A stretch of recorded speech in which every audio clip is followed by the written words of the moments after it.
Hello and welcome to business class. We've got a very special presenter tonight, and that would be me. So looking at doing a presentation on creating an online course. Now, this is something that a lot of people that have been talking to me about and looking at doing it. Sorry, just setting up some of the IT stuff. Okay, yeah, good afternoon. Hi, how you going? Maria, yep. I can see you there in the chat room. Okay, and I can see Sally's on the live. Welcome. Let's see the IT stuff. I remember, Sally, you were having IT issues. I'm having a bit of the same thing. There we go. All right, so we've got some stuff there too. Hi, Sally. There we go. Sally's online there too. So, okay.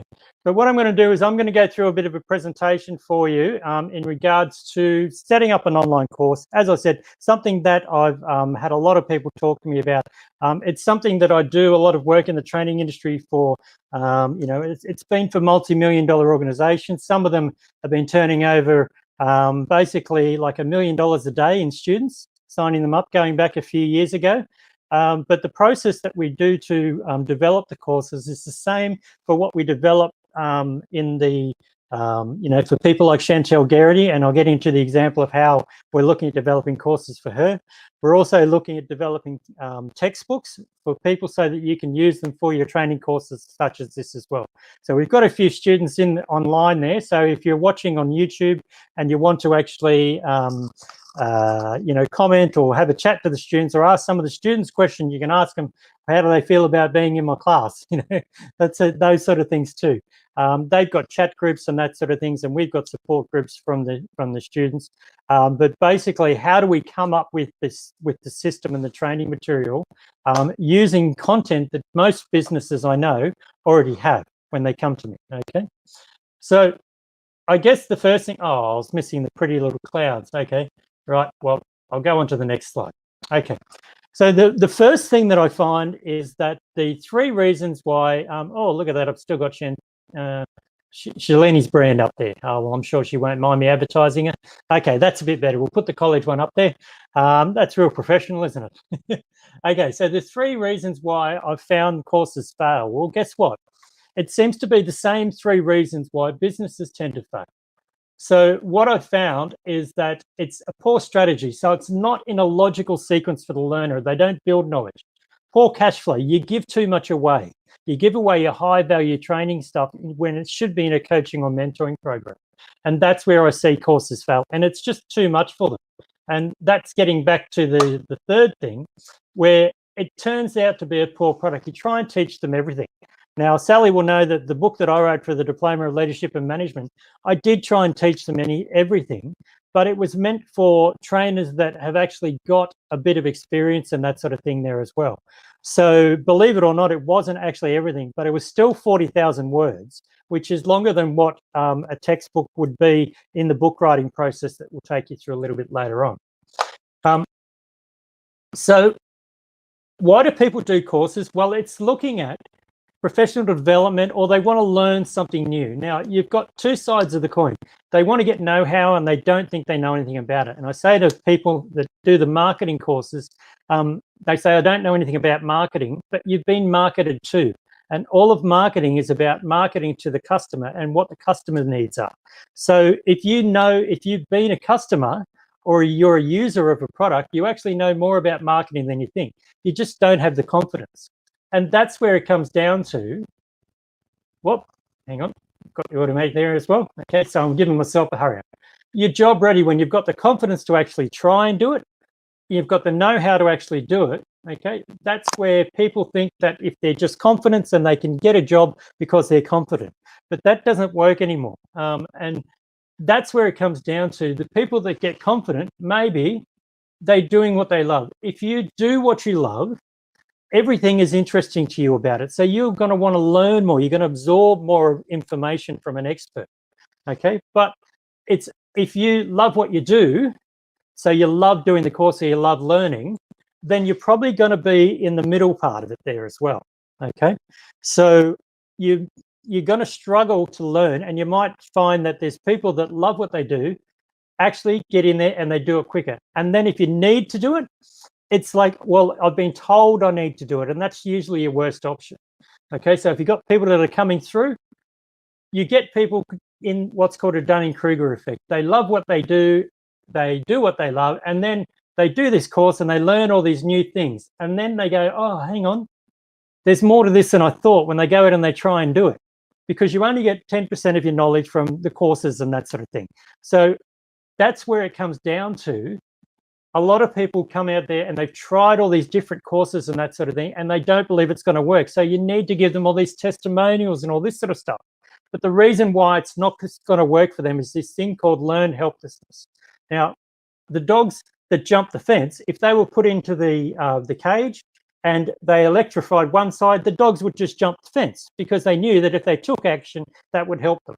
But the dogs that have been electrified before and know that the shock is going to stop don't actually jump the fence. And that's what happens in your courses. So what's the process to building a course? This is where it comes down to this is called the SECI model. Okay, now Nanico, you can look it up, but basically it starts with socialization, sharing tacit knowledge, which is know-how in people's heads around the water cooler. And then if you're creating a recipe book, you just start jotting things down and externalizing it, getting it out of your head.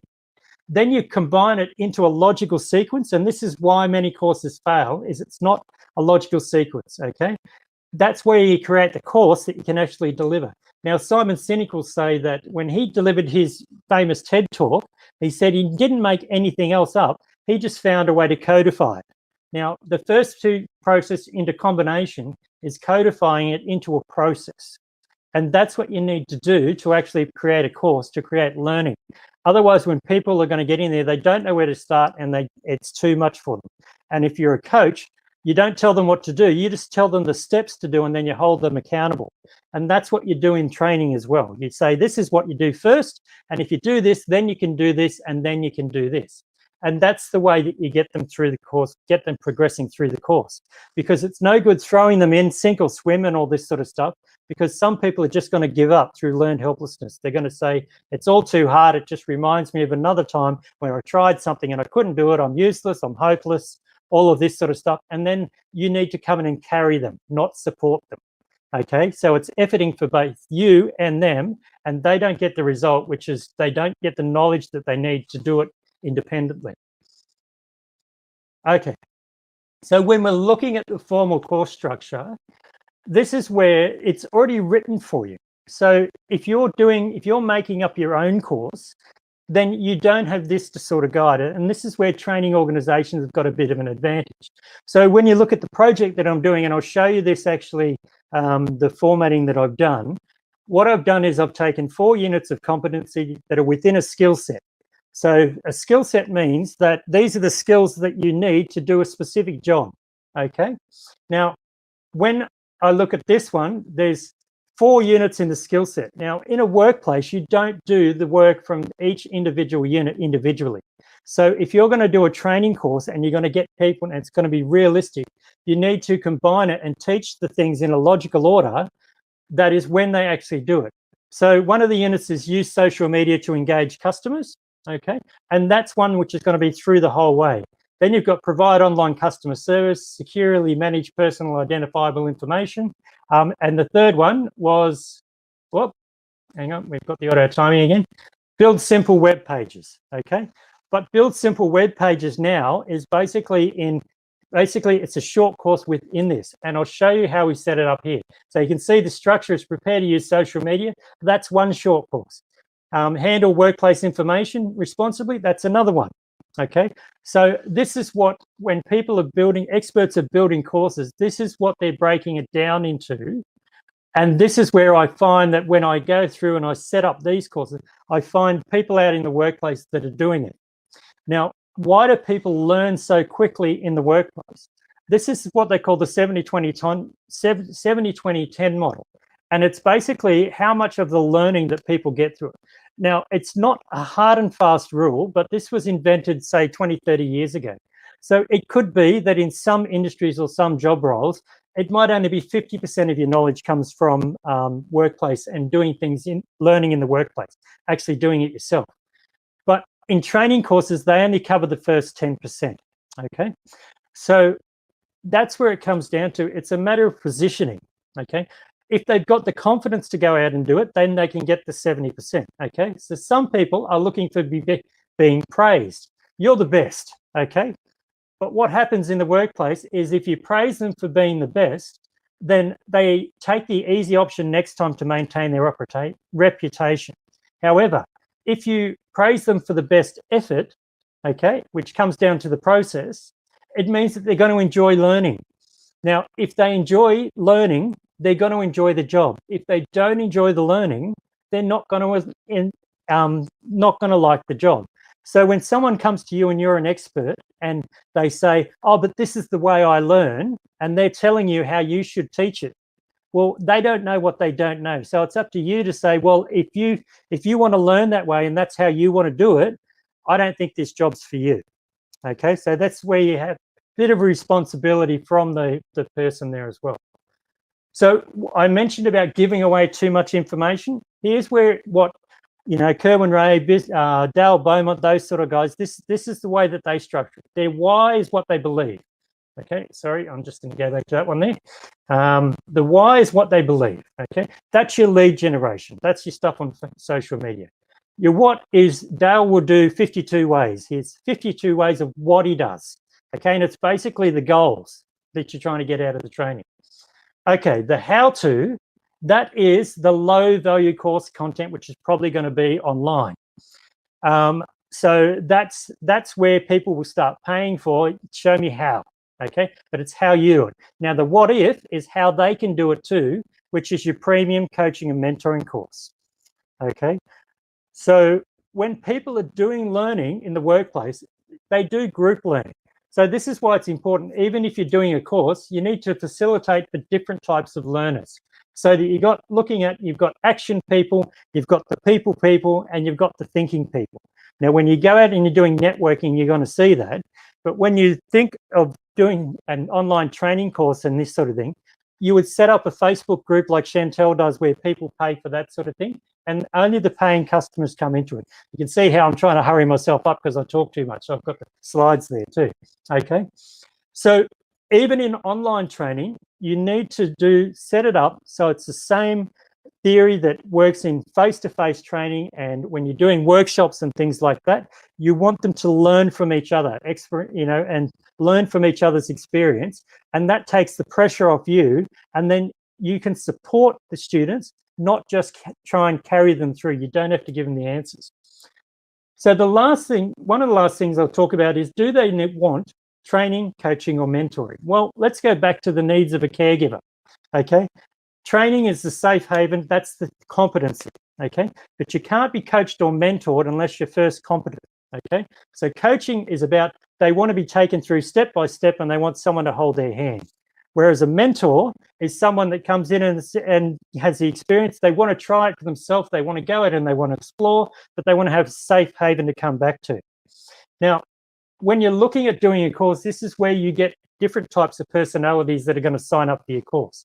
So when we look at the 70-20-10 model and we apply it to the diffusion of innovation, guess what? It fits in with basically the first part here, the early adopters and the early majority, and the inventors. So the inventors come up with a course, that's the person delivering it. The early adopters are the ones that want to be first, but they don't want to do it the same way that you do it. They basically will go, yeah, but here's what I think, okay?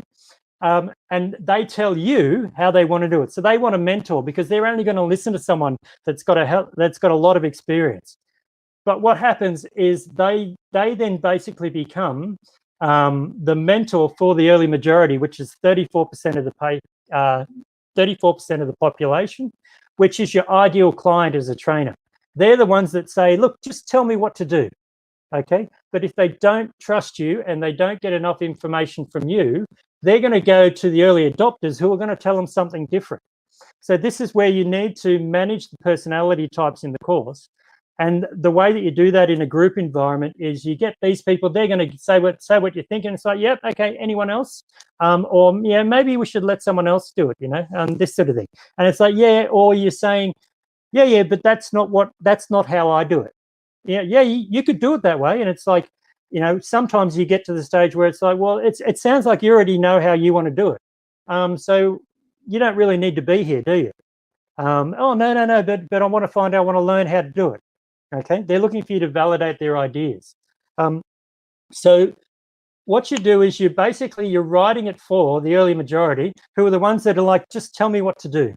But the downside is these are the ones that have been probably burnt before and they need it to work. They're at their last hope, and you might be their last best hope to do it. So if you don't make it simple enough and you don't give them the small wins and you're not constantly praising them through it, then you're going to find that these people are going to drop out, and it's going to be time consuming, and it's going to be efforting, and it's going to take attention away from the other students. Okay, so this is sort of where you need to manage it there as well. Okay, so if we're looking at the way that we structure, I mentioned a formal course. Okay, so here's the on the slide I was showing, here's the course, the setup, and if you've done a book writing course or something like this, this is basically the structure. Okay, but this here is the training, this here is the assessment. So this is where it makes it suitable for a textbook, for a workplace there as well.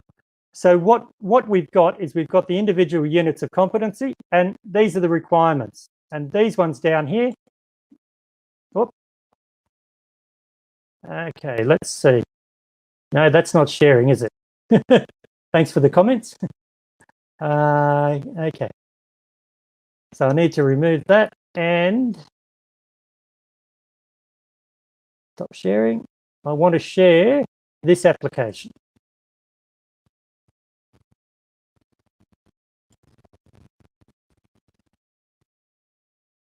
Okay. So hopefully you can see that now. Yep, there we go. Okay. So what we've got is we're looking at, this is the structure and how I actually write the courses and go through and come up with the structure myself. It's already, the course is already written. All I have to do is basically codify, put it into an order, a training sequence. So we've got, here is what's given to the training organizations. Okay, this is the training you have to do. This is the knowledge people need to create to do the job, which is down here, the performance. Okay, so you can see when you structure it out there, if you're looking at doing a training course, you've got an online training course, which is basically giving them the information, okay? And they might create the knowledge, but the high value and the outcome actually comes from, can they perform the task or can they do it? That's where they can create a product from it. They can actually get a job doing it. But if you can't get a job doing something, how can you start your own business up, is what I'm saying to a lot of people. So what I've actually done in this case is these 4 units is I've put them into, it's worked out, they're basically 14 mini courses, okay? Now, where that translates to the book writing process is each of these mini courses is actually a chapter of a book. So it's around about 2,000 words. So it's quite a manageable chunk, okay? But it's based on different jobs. Okay, prepare to use social media. Okay, if it's your decision, or you're a social media manager and you're looking at using social media for business, then you need to look at this sort of thing, and it's looking at the workplace information and researching the platforms. If you've already done that, you may not need to do that part, or you may not be interested in doing that course. But then it says, well, what's the next thing you've got to do? You've got to handle workplace information responsibly, because you find out all of the proprietary systems and all of the research and that customer research. And you need to be able to handle that, and you need to be able to protect people's privacy as well. So, okay, well, if you're a social media manager, you might want to do that. Identifying authoring requirements. Well, if you're not a copywriter and you're not going to be creating content and everything else, this short course part isn't going to be relevant for you. But as part of the training package, you still need to know it. So you still need to be trained in it, and they still need to be able to do it. You need organizational skills, what small businesses don't. So that's where it comes from. Yes, you need to learn how to use Excel, but the only thing I do for Excel is I copy and paste. I don't do any of the formatting and all that sort of stuff. I just find it easier to do it, because you can basically click on it and you can cut You can cut it and then you can insert it like this. So it makes it basically easy to copy and paste. What I actually do is I copy all of this in, and then I basically go in here, and you can see the codes here are the actual units. So I can see I've got this from one unit, this has come from another unit, okay? And then we've got all of this one here is from the one unit, which is the website one, okay? But then it comes down, we've got 2 from this unit, okay, which is about providing online customer service. And then there's 2 from the building a website unit, okay? So this is where it comes into, in a workplace, this is where they would have to learn it. Now, if you're teaching them this particular unit or this particular stuff, if you do it individually, then you still need to teach them this stuff to do this, okay? Because that's where it comes into, this is the knowledge that's created over here. And you can see that this doesn't match this, okay? But this is what the knowledge requirement for another unit. So it goes through, and this is how you're showing that they build knowledge. Now, if they go through this, chapter 1, chapter 2, chapter 3, whatever, okay? If you were doing this as a formal course, in this case, they would have to go through it in the order, otherwise it wouldn't make sense to them. And particularly because when you see down here, I don't know whether you can see that on there, okay, but this is knowledge. But now we start to get them to perform tasks, okay? So they need to have the knowledge before it's safe for them to perform the task, even on social media or online. Because don't forget that we've got, mental health, okay? You're dealing with some people out there as well that are, maybe they don't have personality problems, shall we say, but on social media, people attack and they forget that there are other humans on the other side of the computer, okay? The keyboard warriors get out there, okay? So in this case, this is where it comes down to, if I was writing a book, what would I do? Well, how would I put that into the process? That's where I'm going to stop sharing this one. And I'm going to share the next one, which is... Okay, so this is an actual textbook or learner guide, you might call it, that I'm writing for an RTO. Okay, or registered training organisation. Sorry, I say RTO and people go, what? Regional Tourism Office? No. Okay, so it's called, I've called it the course, Online Small Business Online Skills, because that's the way a business owner speaks, okay? But a training organisation speaks, what is the training for? Well, it's training working towards, this is the code, and digital skills for small business skill set is the actual official name of the skill set. So training organisations, if they mention a formal qualification, they need to state the code and the actual name of the course for legal reasons. That's part of them getting a registration, because the government owns the IP for these courses. So it wants to distinguish it from my course, which is Small Business Online Skills, which I'm going to break it up into the 14 different sections, okay? So when you look at, I put the chapters into the book, and you can see I've formatted in A5, just because it's closer to the format that you're going to, if you're going to do a published book. But also too, if you do A5, when it goes onto a mobile phone screen, it's still going to be readable. But if you do it A4, they're going to have trouble reading it on a mobile phone. So that's why I say to people, if you're going to produce even an ebook, start it in A5, not A4. You can actually break it up and you can zoom out and all this sort of thing, and you can go and you can see stuff like this. And particularly where you can see that, okay, well, there's text on the page here as well. You can see that I've already set it up, but just with the titles, the headings, the subheadings and everything else, I'm already at 2,500 words and 96 pages, okay? So this is where it comes into, if I'm talking to Ocean Reeve Publishing, Ocean's going to tell me, you've only got 35,000 words for your book, okay? So now what tends to happen is the individual units, I might do a learner guide which is 10,000 to 15,000 words, but you don't times it by 4 when you're writing the book. Because we've clustered it, we've been able to get the information. So when you can see here, the structure that I've got is basically that matches the chapters of the book. Okay. You've got a title, which is an introduction. So you've got a bit of text there. And then really you've got 1 or 2 pages to really clearly, succinct say your idea. And you're going to have, in this case, review current standards. So you're going to talk about what you review, and then you're going to go into 2 or 3 different subheadings. That's all you've got. Okay, so you need to clarify it. So if you find that you're putting a lot of information into one section, have a look at where else can you put that into there, and what do I absolutely need to put in there. Okay, this is where it comes into in the first chapter. So I've got that, then I've got one subheading, one major heading, sorry, 2, 3, 4, 5, okay, 6. Okay, so there's 6 pages of information. Here's where you can promote what you do. If you're doing training, then to make it real world and relevant to people, you've got to give them case studies. So what case studies do you give them? Then if you're an expert and you're doing work in the marketing industry, you should have case studies as from clients who can then give you a testimonial. You mention them in your book, they're going to promote your book as well.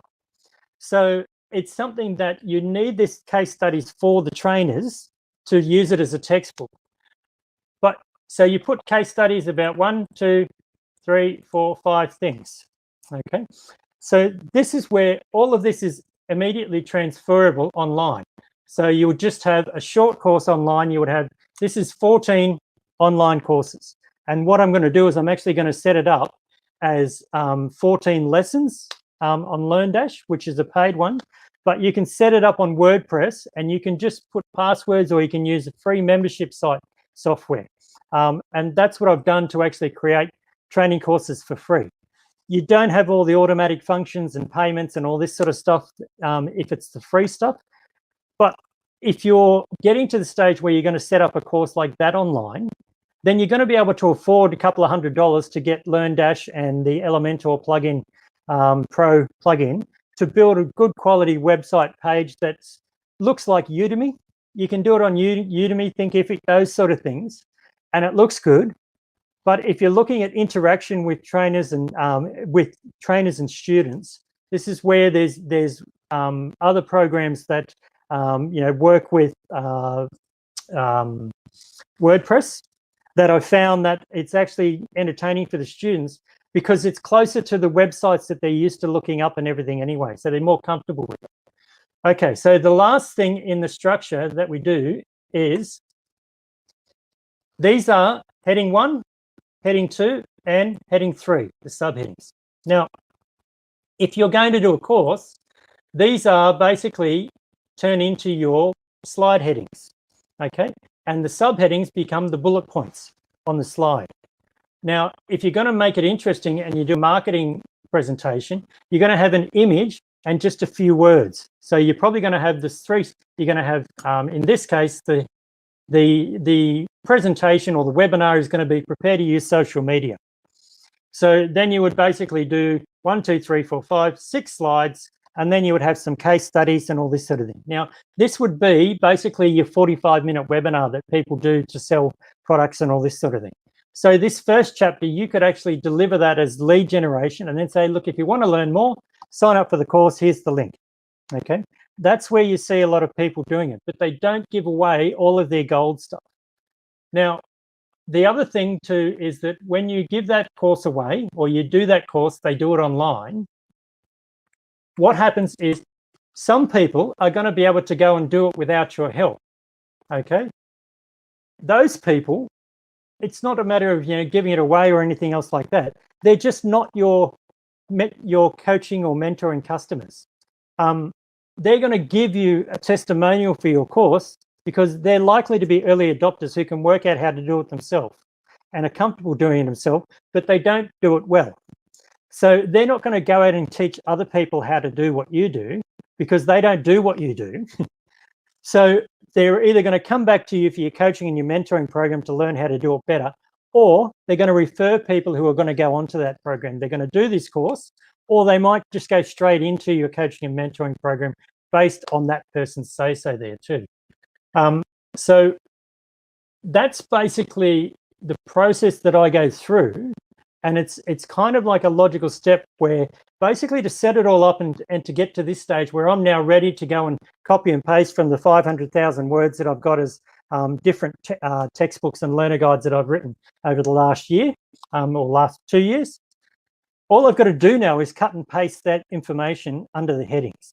So for me, writing a textbook or a learner guide is basically, it's a lot shorter process because I've got so much data or content to actually pull on. This is where a lot of people in business, they actually have that content. How many blogs have you done? How many articles on LinkedIn have you done?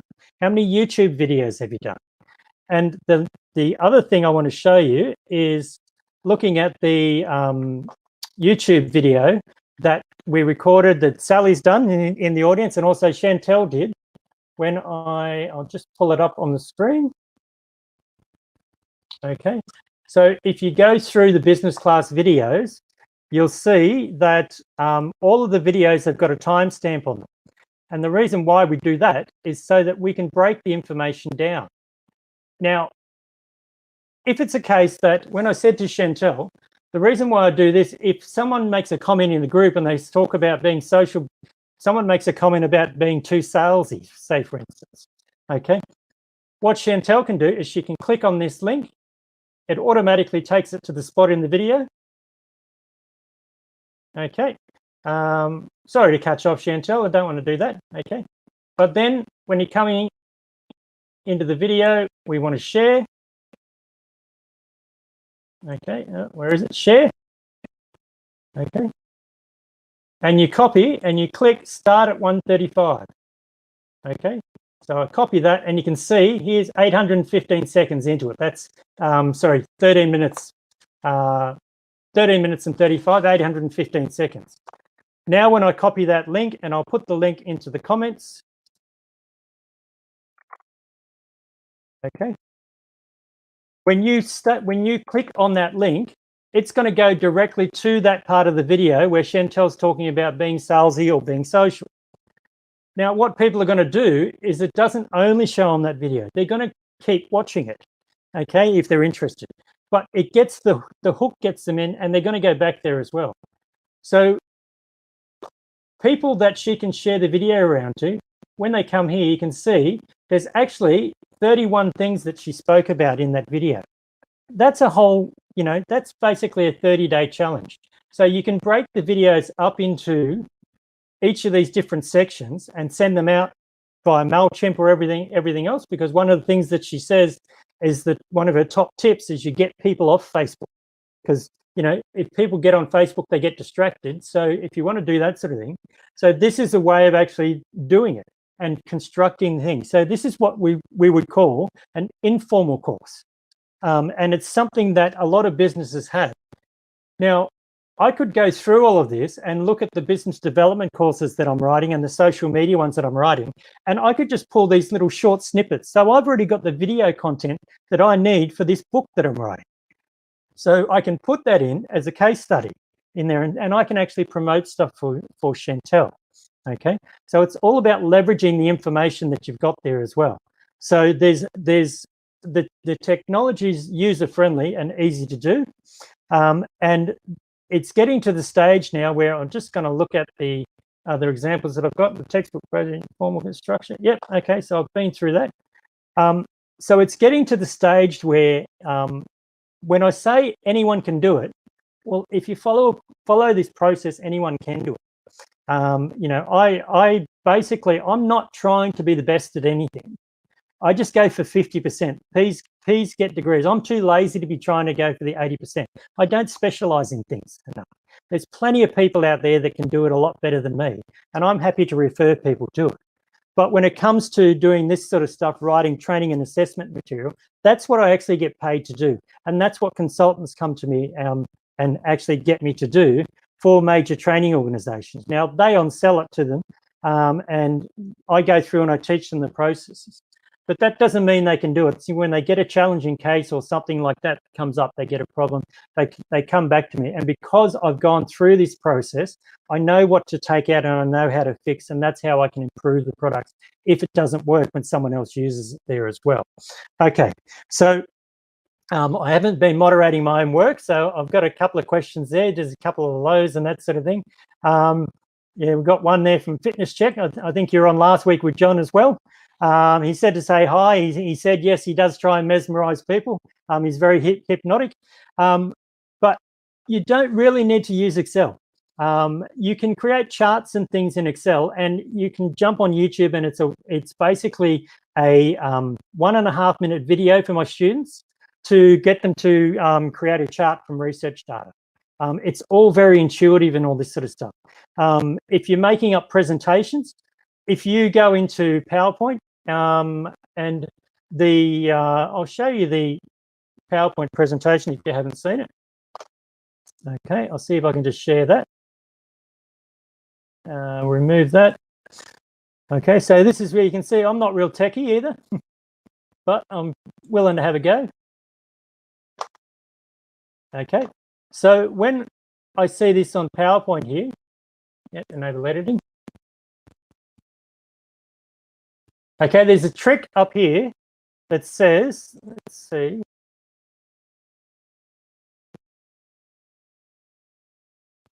Okay, can you see this design ideas that I've just, whoops, sorry. Design ideas, okay.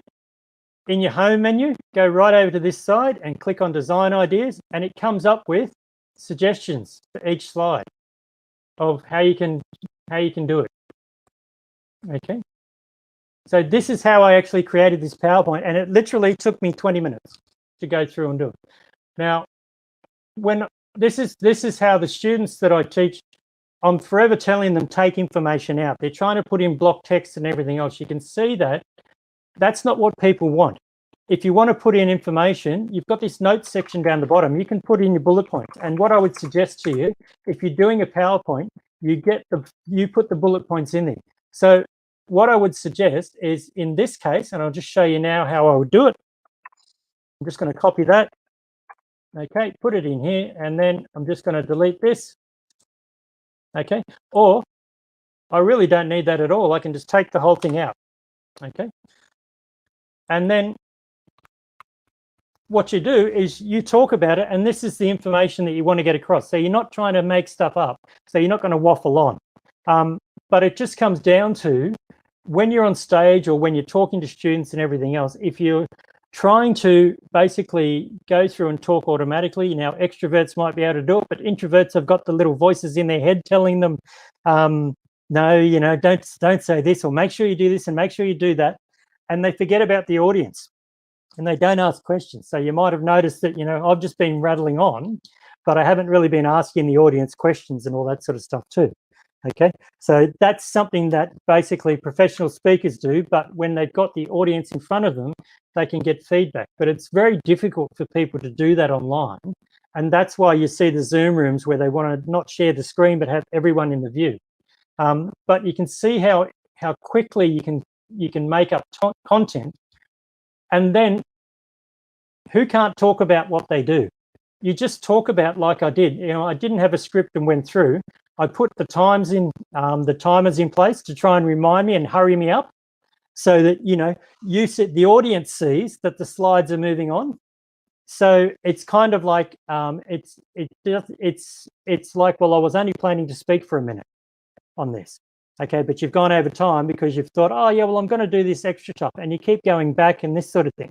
But you'll notice that what I tended to do is, then when the slides changed, I just kept going, just finished off what I said and then moved on to the next slide. Okay, so this is where I'm saying that sometimes you're giving too much information away when you're doing your presentations, and that's going to come across into your training too. How do you know that the student doesn't know that? Okay, when you're teaching students, you learn different ways to do things from them as well. Okay, so that's where the process that we've gone through. If you're interested in, I can send you out that that structure that I did, and you can see how I've actually put it together. I'm writing for a training organization, so they're going to own the copyright to that training process. But I've got the compilation copyright for the material that I put in there, particularly like the videos and that I get from authors and things like that in there as well. So that's where, like, if you're an author and you've got some stuff, you can contribute to training, but they can't just take the information. They can't just steal it, because it's your lead generation, so you're out of pocket. So this is where what they have to do is they have to look at paying you to come in as a guest lecturer, or buying your textbook and actually giving that to each of the students. So that's how you create sales and you create a market for yourself. But the first step is actually going on, creating an online course, putting people through it, finding out what they find interesting, what they find difficult. And then it makes it easier to write your book, because you already know what your audience wants to know and you've already got some questions. And then you've just got to put in the case studies, which promotes what you do. Okay, so that's how you can sell your services and stuff like that. And your case studies are, my happy clients, this is the problem they had, they came to me and this is what we did to fix it. And that's selling what you do. That's selling your coaching and your mentoring programs as part of the process. So just because you're doing an online course doesn't mean that you have to reinvent the wheel when you do your mentoring and your coaching programs. You can leverage the same content. But this is where I see a lot of businesses or a lot of business coaches that 6-month course, they use the same content. Brett McFall tells everyone openly to do this. You use the same content, but you just hold them accountable and you take them through step by step. But that's worth about $5,000-$6,000 or even $10,000. I've seen it for a 6-month program. Okay, but as an online training course, you're talking somewhere between $200 to $500. That's all you're going to get out of it, because you're just telling them what to do. You're not getting them to do it or getting them to do it with you, unless you've got a trainer to do it, like in a training organization. But this is where those trainers aren't going to be able to do it as well as you. So they can't say that that's what they're doing as well either. So they can still refer students to you to get extra training and learn how to do it better. And that's how you can work with training organizations. It's not a competition, it's just different. But if you're looking to get formal recognition for what you do, then you should be able to get recognition, RPL, and should be able to get issued the qualification in exchange for maybe doing a couple of guest lectures and that to the students and those sort of things too. So training organizations are looking at doing that sort of stuff as professional development for their trainers as well.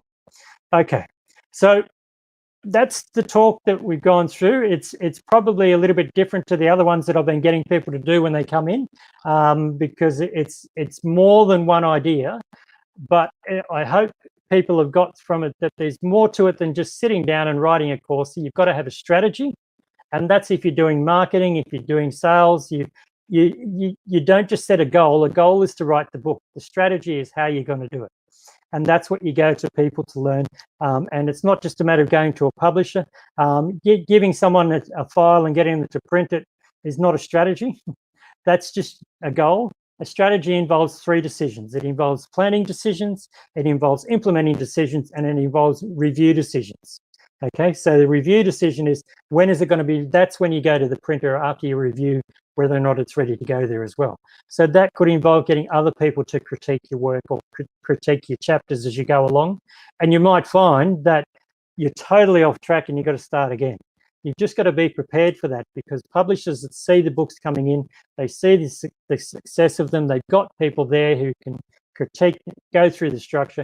They can mentor you how to do all this sort of stuff. Okay, just because I do it doesn't mean that I can teach you how to do it. There's people there out there to do it, and people may not be able to do it as well as me, but they can still teach you how to do it. And there's nothing to say that with practice you can't do this as well as me. I tend to find that it's pretty easy, but I say to people, if it's so easy, why would they do it? And it gets frustrated. So the other thing you need to know in this process when you're doing training, if you're getting frustrated with someone that they can't do something, that should be telling you that you've got a lot more skills and knowledge than they do. So you need to be a bit sensitive and kind and say, okay, why can't you do it? And go through and problem solve for them. Okay, well, that's because you need to start doing this and this and this. That's when you need to coach them. Okay, so a lot of mentors don't have coaching skills.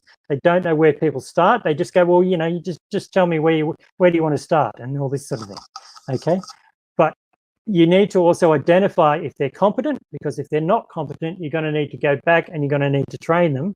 And this is where you might need to bump them back from your premium program to your training course. But you've got to have that set up and that process in place to accept people through and build knowledge before you can do that. Okay, so is there any questions before we finish up on social media? I've got to get back into class, but we've gone through some stuff there too. I'll timestamp the video so you can come back and you can have a look. I see a lot of comments from the students who are probably going to talk there as well. If you're watching the replay, say hello to the students. They're looking for jobs and that in the marketing industry, and the unit that we're doing at the moment is about applying knowledge of the marketing industry. And so they can actually do work for you, and you can pay them, and that can be part of their assessment, you know, for this unit too.